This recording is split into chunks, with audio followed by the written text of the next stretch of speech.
Hey, good morning, everybody. My name is Mike Anthony. I'm here with Mike McAdams.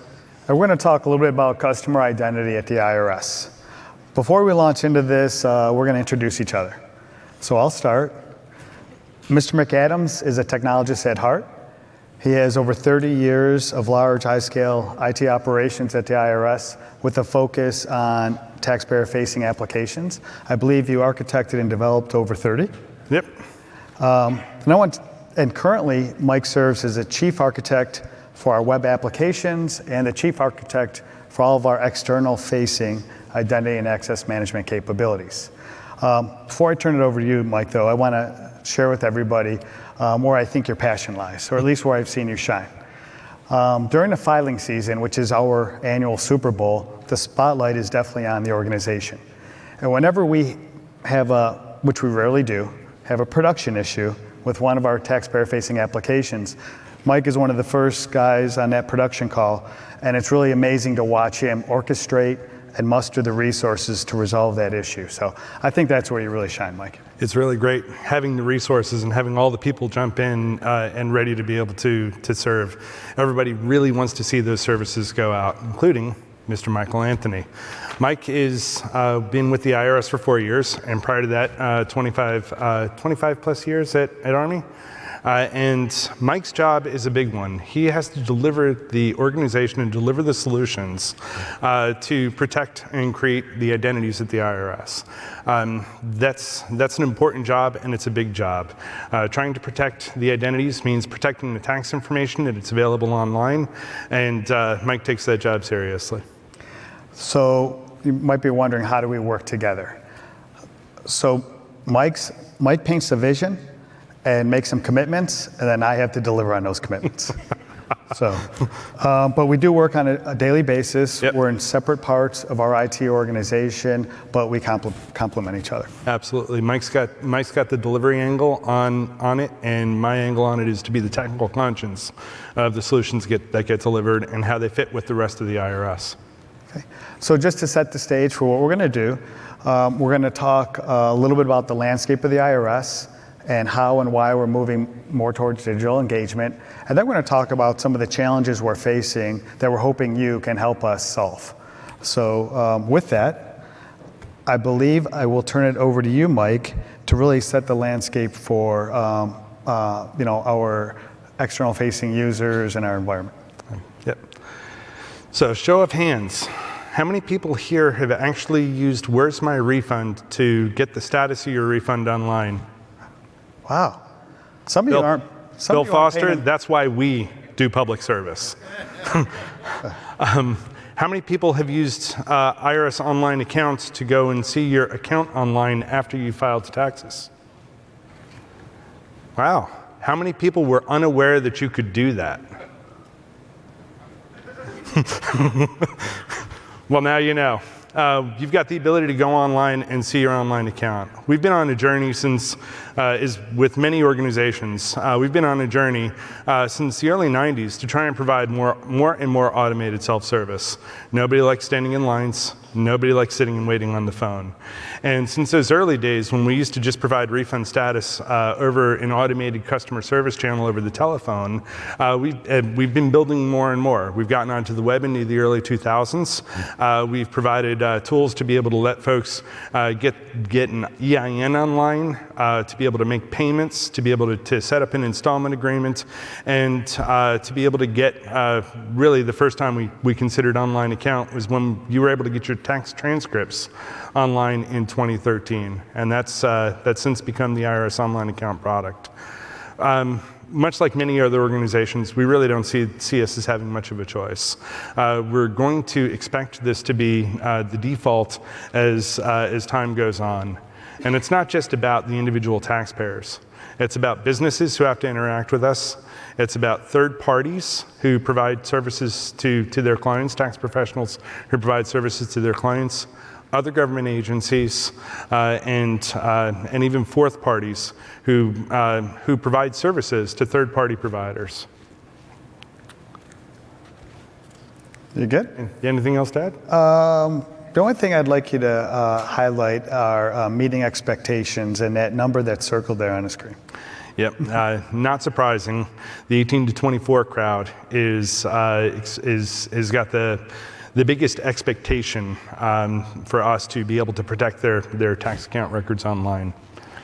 And therefore, it's our responsibility to ensure our services are made available. So I'm going to move in a little bit and talk about the scale of our operations. So we have about 80,000 employees, of which 7,000 work in our IT department alone. We're also supported by a very large contractor staff. We do have one of the largest and most complex business operations in the world, and we do serve a large base, not only individual taxpayers and businesses, but tax-exempt organizations, government entities, and other third parties. Interesting story, prior to joining the IRS, I did develop command and control systems for the United States Army. Back then, the customers I served were well less than 1 million. Today, I think of my potential customer base at about 250 million. So much larger, much broader group. And quite frankly, I suspect about 100% of taxpayers would rather not deal with the IRS. I know I certainly wouldn't have to if I didn't. So we have about 16 million ID-approved accounts today, and that number continues to grow. And as we provide more digital capabilities, we see the growth increasing. We also have some legislative mandates that are moving us in this direction. Anybody here familiar with legislation passed in December called the 21st Century IDEA Act? I see a few hands. To bring it into a nutshell, it really is requiring federal agencies to move paper processes into an online digital environment. There's also a provision on electronic signatures, and that's something we're going to hit on a little bit later. Because before we can get there, we certainly need to have the ID proofing down, and I think we're in pretty good space when it comes to the authentication capability. The other thing I want to share with you that's coming, it's been passed by both the House and the Senate, is the Taxpayer First Act. It's just waiting for the president's signature. Has anybody heard of that? So that's going to provide some additional requirements and some opportunities for the IRS to continue the online and digital engagement, and also a host of other provisions that we're going to have to implement over the next few years. So with that, I'm going to move on to the next slide. Oh, before I do that, I want to talk a little about security. We observe over 2.5 million attempts at unauthorized access for our services on a daily basis. That's over 1 billion a year. We do have one of our, I'll say, online experience individuals in a room, and I think he's responsible for a couple of these. Matt, raise your hand. But at the end of the day, we really need to protect taxpayer information. And the best way to do that is to architect our solutions up front and also work with third parties to ensure that we're tracking every single online experience from beginning to end. And that's where we believe we can use some assistance as well. So I'm going to move on and turn it over to you, Mike, and ask for you to talk. Oh, I'm sorry. I think you're going to ask me about this, right? Or you can ask me about disclosure first? Yes. Can you share a little bit about some of the unique provisions the IRS has that other agencies does not? Right. So one of the places where we have to be very careful is in our area of disclosure.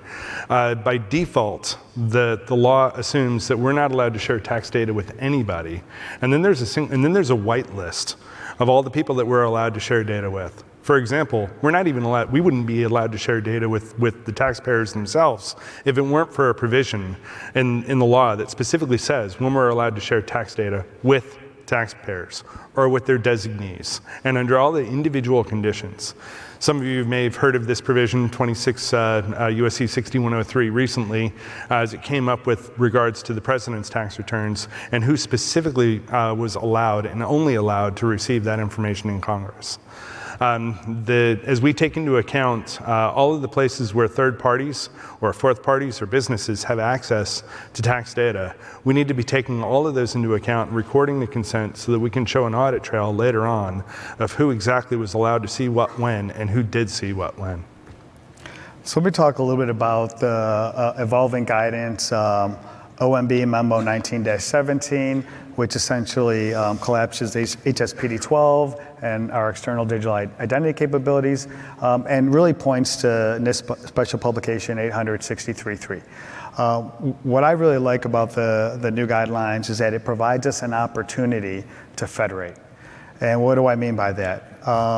It's my premise that we should be focusing on our core taxpayer processing capabilities, and then work with some of the individuals in the audience and third parties to really focus on that customer experience, identity proofing, and those capabilities. And the new guidelines sets the, I'll say, the parameters for us to do that. However, there are some challenges. What are your thoughts on the challenges, Mike? Oh, I was going to just bouncing off of that. As much as I'm a technologist at heart, and I would love to be able to build these solutions, I would much rather accept external credentials and be able to move on to the next problem. So, so we're very much interested in working with the external providers. As far as the technical challenges go, we've been working over the last several years to try and consolidate the number of identity systems to get them down as few as possible. In the old days, there were several different ways you'd have to log in, and we're still not all the way there yet, but we're getting those down to as few as possible. Some of the challenges we have to deal with too are working with those extra models. We've got Chloe the client, who is a taxpayer who reaches out to Thorvald, the third party, for information about her tax account. Thorvald is authorized, but Thorvald isn't in the office that day, so somebody else in his office needs to be able to check on the services or on the tax account, and they're using a fourth party service through some software company to interact with an API through us. We need to be able to track all of those pieces along the way, where the consent occurred, and who granted that consent all along the chain. And that's one of those challenges that we need to be able to work with. Hey Mike, let me jump in there. We actually have the pleasure of actually having two bodies that audit every transaction we process. We have the General Accountability Office, and then we have Treasury's Inspector General for Tax Administration. So it's really important for us to have audit trails and capabilities for every step of the way, regardless of whether it's a managed service provider, internal, external, both. And sometimes it doesn't always feel like it, but really that's better off for us. There's challenges on us trying to be able to connect to innovation space. Moving a large organization with a lot of inbuilt technology is a challenge for us as well. And we've also got those extra guidance that we mentioned a few moments ago about being able to share our data. So when you're trying to work a security incident with third parties or other government agencies, a lot of times we can't even share the information that we've got while working as part of those operations. So let's talk a little bit about some of the non-technical challenges. Mike, I'm interested in your thoughts on liability. Okay, so the liability question comes up every time we talk about trusting a third-party credential. Our boss, the CIO, has to sit on the Hill and explain in the event of a breach. And while we look for more and more certification paths that are out there through Kantara and other initiatives, we're interested in finding out what can we do to protect ourselves if, say, a credential service provider doesn't implement what was tested. Who's liable at that point? How do we manage that? Is there an opportunity? I've spoken to several folks in this audience, wondering, is there an opportunity for us to be able to require providers to carry insurance, for example, to protect against non-compliance with the standards? And so I think there's an open question that I think we need industry help with. Or put another way, if we're on the Hill, our partner is going to be sitting next to us as we're explaining how an event occurred and what measures were in place to protect taxpayer information. Mm-hmm. So, Mike, I know you talked a little bit about what's on the horizon. Anything else from a technology or modernizing perspective? Is this the part where you're asking me about innovation? No, I just want to know if there's anything else when it comes to some of the modernizing capabilities. Well, there's always buzzword compliance, Okay. meaning cloud and blockchain for any of the technology group. And so, yes, we are interested in exploring especially cloud technologies and what's available. The blockchain thing is a little bit further out for us. How about with respect to, I alluded to it earlier, the IDEA Act and authorization capabilities, and where that may lead us with respect to, I'll say, automating some of our current paper processes. Yeah, and thanks for the reminder. The Taxpayer First Act and the IDEA Act both talk about electronic signatures. One of the challenges that we have is accepting a document from an external source that has an electronic signature on it. Our requirement for electronic signatures through the eSign Act is to identify and authenticate the signer of the document. If that document comes to us from an external source, how do we validate that? And that's going to be one of the challenges that we face going out in the future. That's another area where we need industry help. Okay. Yep. So Mike asked some questions about who is familiar with some of our online services. Let me ask the audience, how many people here are familiar with the IRS To Go app? Okay. Not that many hands. So we do have the capability to do some of the services we talked earlier about, making a payment, checking a balance, also multi-factor authentication, leveraging the application. But we're really interested in your ideas and how we can take that mobile platform forward and automating and digitizing more of our capabilities. I also wanted to talk a little bit about outbound notifications. How many people here have gotten a letter from the IRS? Wouldn't it be nice if you just got a secure email that said that you had a letter and you could log into your account and not only see the letter, maybe see historical letters or other things? That's certainly in the near term and on the horizon.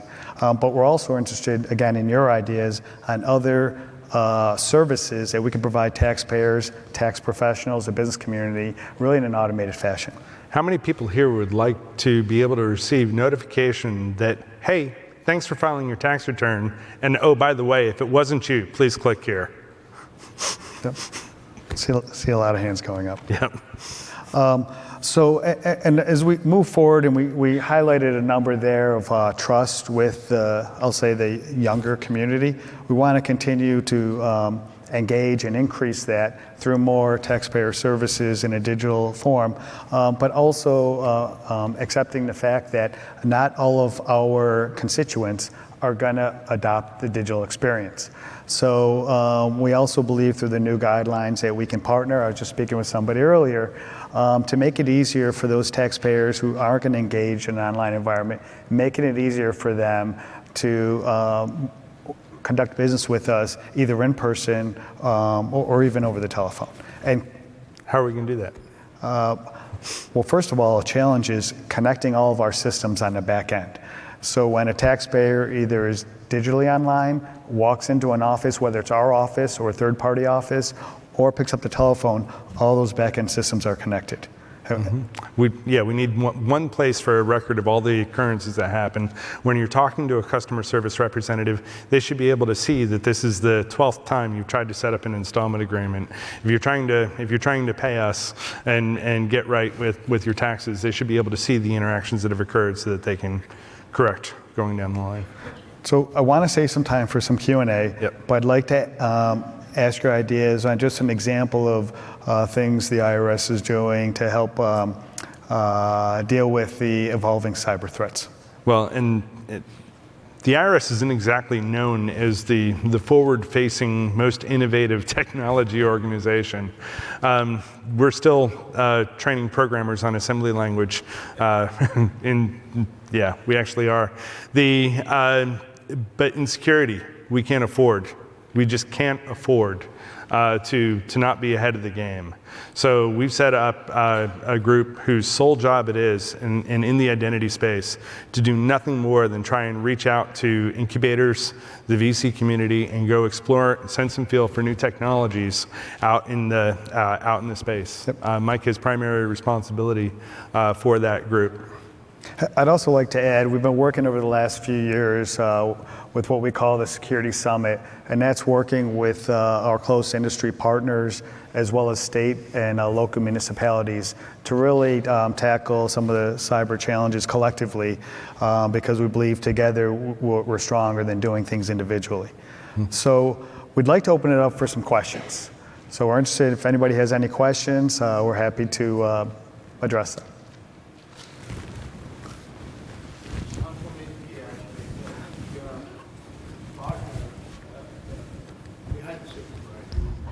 Could we wait for a microphone so that everyone can hear the question? Thank you so much.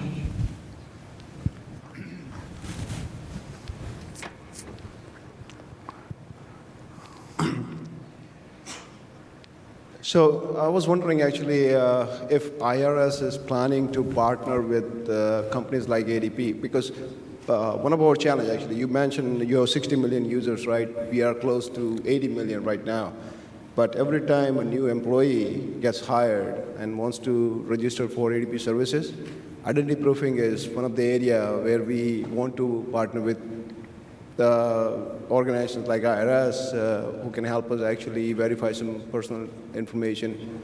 Do you have any plans to partner with companies like that? I think the short answer is yes. And I'll maybe tackle it from a different perspective. I anticipate that you're going to see some requests for information, also known as RFIs, looking for, I'll say, ideas and support in particular areas in the near future. And not only coming directly from the IRS, but also our partners at the Treasury Department, because some of the challenges we're dealing with are not unique to just the IRS, and where we can do things collectively, it makes sense. So, but the short answer, yes, and I think you're going to see some things in the near future, and we're looking for ideas and opportunities to help, at the end of the day, bridge the gaps that currently exist.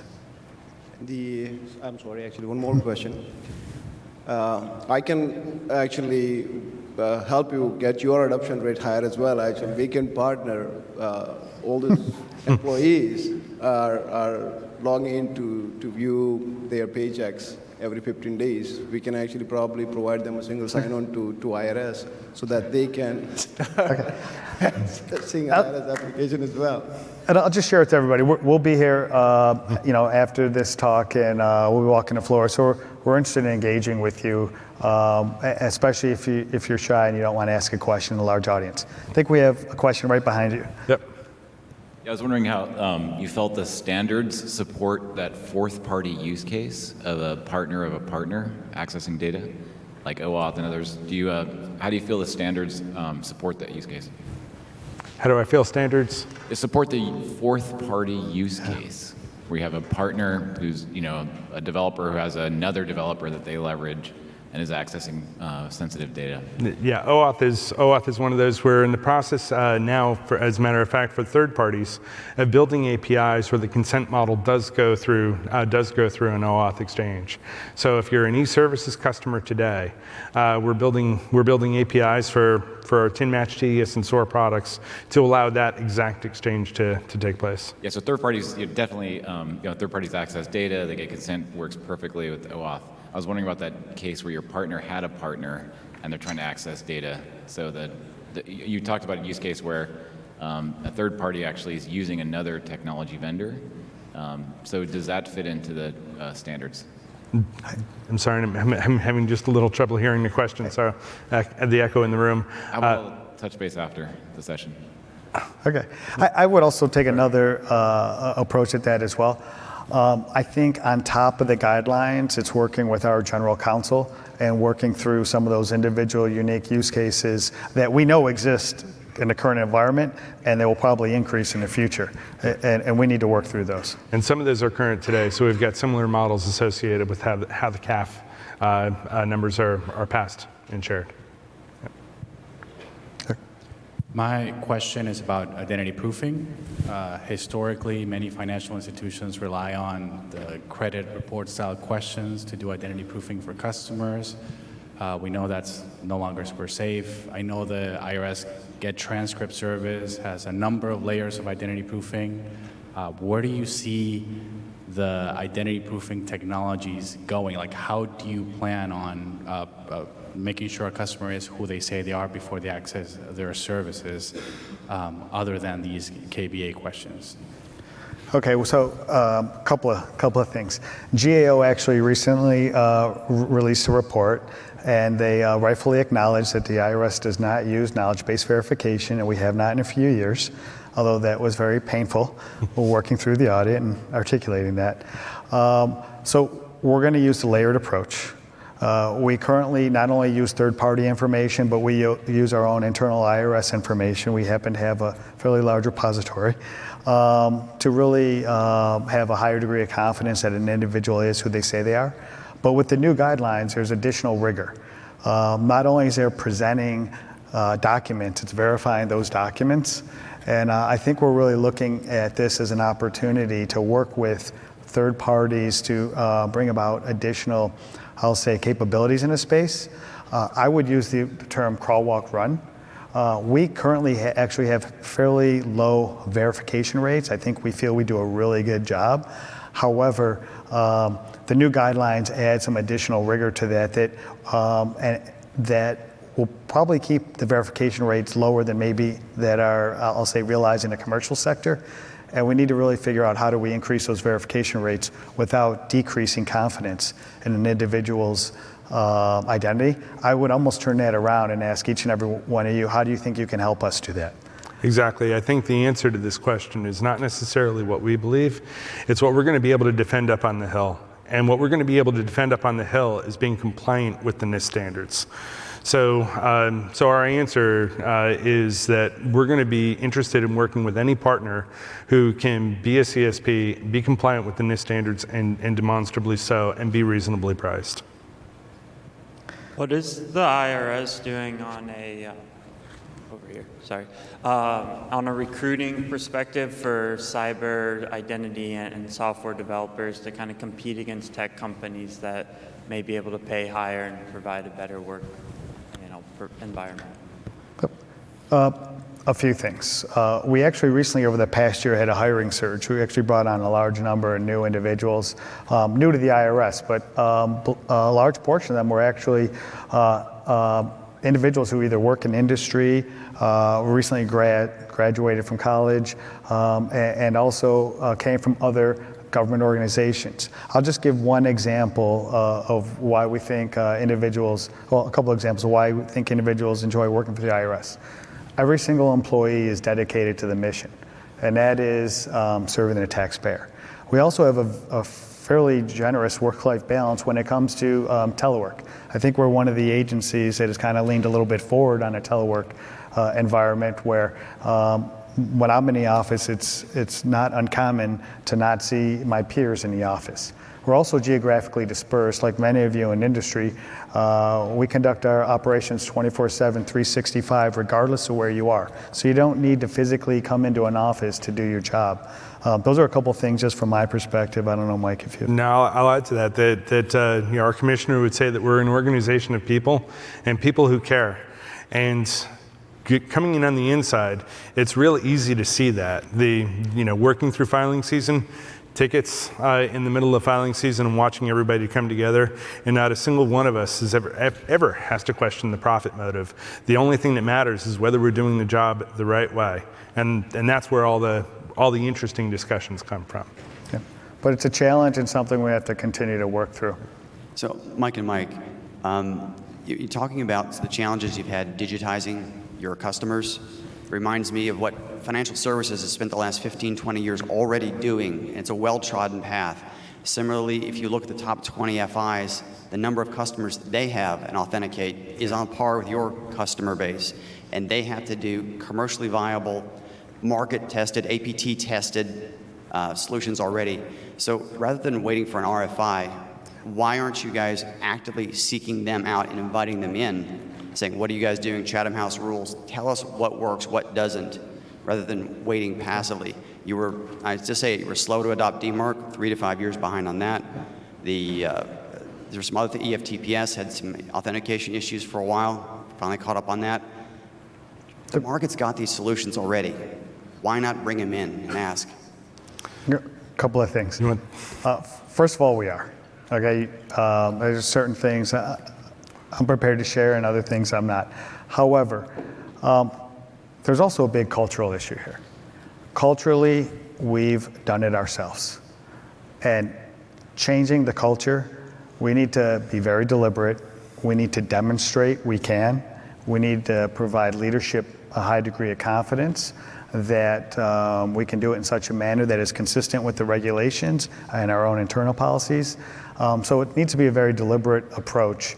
And we also have a very large user base today. So we need to take into account all of those accounts. I think, at the end of the day, it's all about the taxpayer experience. We want to make it as seamless as possible. And it's not a matter of if, I think it's just more of a matter of when. That's how I'd approach it. A few of the places where we do touch and have invited them in, we've been working since 2007 with GSA on the strategy to try and integrate with the banks especially, because we recognize that the banks have a unique position to be able to play here. Getting over the question of liability, being able to share user IDs from banks, being able to meet the regulations are some of the challenges that I think the financial industry has had working with GSA in the federal space. We are working also with the ETA, the Electronic Tax Administration Advisory Committee, also with the IRS Advisory Committee, all of which have representation from the financial industry and from Intuit and others, the tax providers, third-party providers. So we do have a lot of input in that space. But if you had something specific in mind, we'll be happy to talk to you after the fact. Yep. Hey guys, great panel. Because I just talk loud. So there's a lot of companies in here who would love to sell you solutions to do things better. Conversely, one of the other things the industry is looking for help for from the government right now is actually getting access, if possible, to authoritative data sources that only the government has for identity. So in his keynote this morning, Congressman Foster pointed to the Better Identity Coalition. Pleasantly surprised to see since I coordinate that. But Memo 1917, one of the things it actually calls for was taking one of the key recommendations from the policy blueprint we published last summer, which basically said that only will work with some agencies to stand up consent-based, privacy-enhanced APIs for consumers to be able to ask their government agency that might have authoritative data about them and help vouch for them when they're trying to prove they're online. And so I was curious to want to get your take in terms of whether you think IRS, given that you got a lot of data on me and a lot of folks in here, might be one of those services that could essentially set something up where any of us could ask IRS to vouch for us if we're trying to convince a bank that we're not a dog on the internet. A couple of things. Mike really underscored the federal regulations that we have to follow. So that's going to be an obstacle that we're going to have to work through. And also, the OMB memo does require some agencies to take some action. So that's still playing out and will continue to over the near future. It's my personal belief that we really need to take a hard look at identities. And is it the government's responsibility or is it an individual's right to own and manage their own identity? And then how do we enable that over time? I think I'll go back to the culture thing. I don't think anything's going to happen overnight. I think it's going to take some time, but I think the new guidelines in the OMB memo provide some green fields for us to explore the space. That's kind of how I would tackle it. So I mentioned that we're an organization of people and people who care. Some of the folks who care deepest are in the privacy and disclosure area from our side. Those disclosure laws that I mentioned before are key to this. How are we able to allow taxpayers to provide and vouch and have us vouch for that in an arena where we've got to identify the taxpayer first, right? So that we can know that they vouch and have that chicken and egg problem. But we've also got the challenge of, we're not even allowed to say that a taxpayer filed taxes a particular year because that would be a disclosure. So trying to solve some of those challenges, I think, is where we can partner to better be able to meet the intent of OMB 1917. Thank you. Yep. Any other questions? I'm not sure where we're at from a timing perspective, but we're here afterwards, and we look forward to collaborating with you. Thank you very much. Thank you.